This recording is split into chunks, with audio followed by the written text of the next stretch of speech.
Dès que les gelées ne sont plus à craindre, on peut planter ses tomates en pleine terre dans son jardin.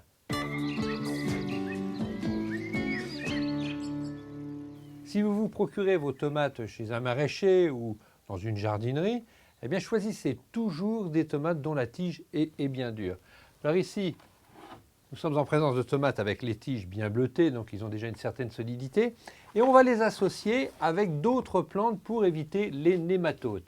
Il y a l'exemple des œillets d'Inde que je vais planter au pied, les œillets d'Inde ou les tagettes. Et une autre plante qui est très décorative, ce sont les zinnias. Alors les zinnias ne sont pas en fleurs maintenant, mais on va les associer avec nos pieds de tomates. Les tomates se plantent dans une terre riche en humus.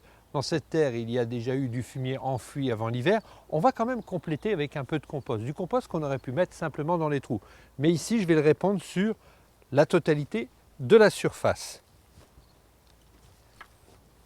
On complète avec une bonne poignée d'engrais spécial tomate, une bonne poignée au mètre carré. Donc on peut en mettre partout. Les tomates se plantent tous les 40 à 70 cm de distance. Une distance qu'il faut respecter pour éviter d'avoir des maladies plus tard et notamment le fameux mildiou. Et vous planterez vos tomates sur 20 cm de profondeur.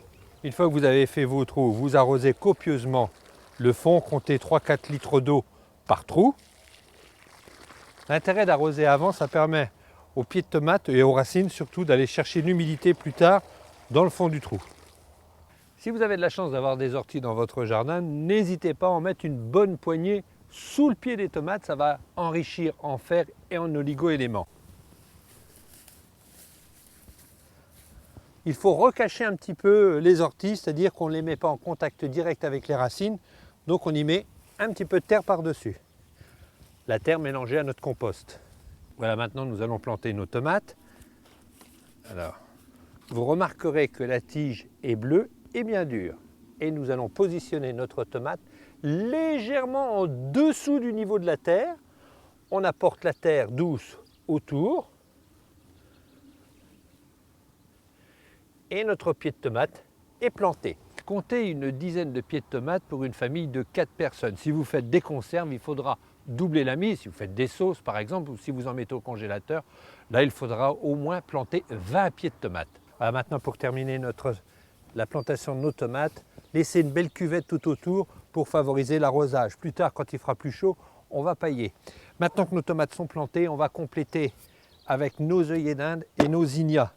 Alors l'œillet d'Inde, on va le planter assez proche du pied de tomate, puisqu'il n'y aura pas un grand développement, un œillet d'Inde, des tagettes ou des roses d'Inde.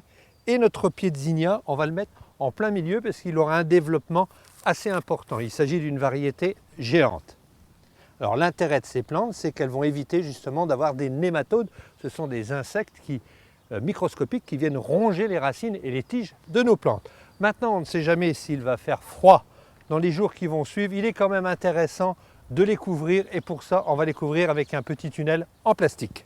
Maintenant que notre plantation est terminée, surtout n'oubliez pas de boucher les extrémités pour éviter les courants d'air dans un premier temps et puis par la suite vous pourrez les ouvrir et quand les tomates toucheront le plastique, à ce moment-là vous retirerez votre tunnel et vos tomates pourront bien grandir après avoir mis bien entendu un tuteur.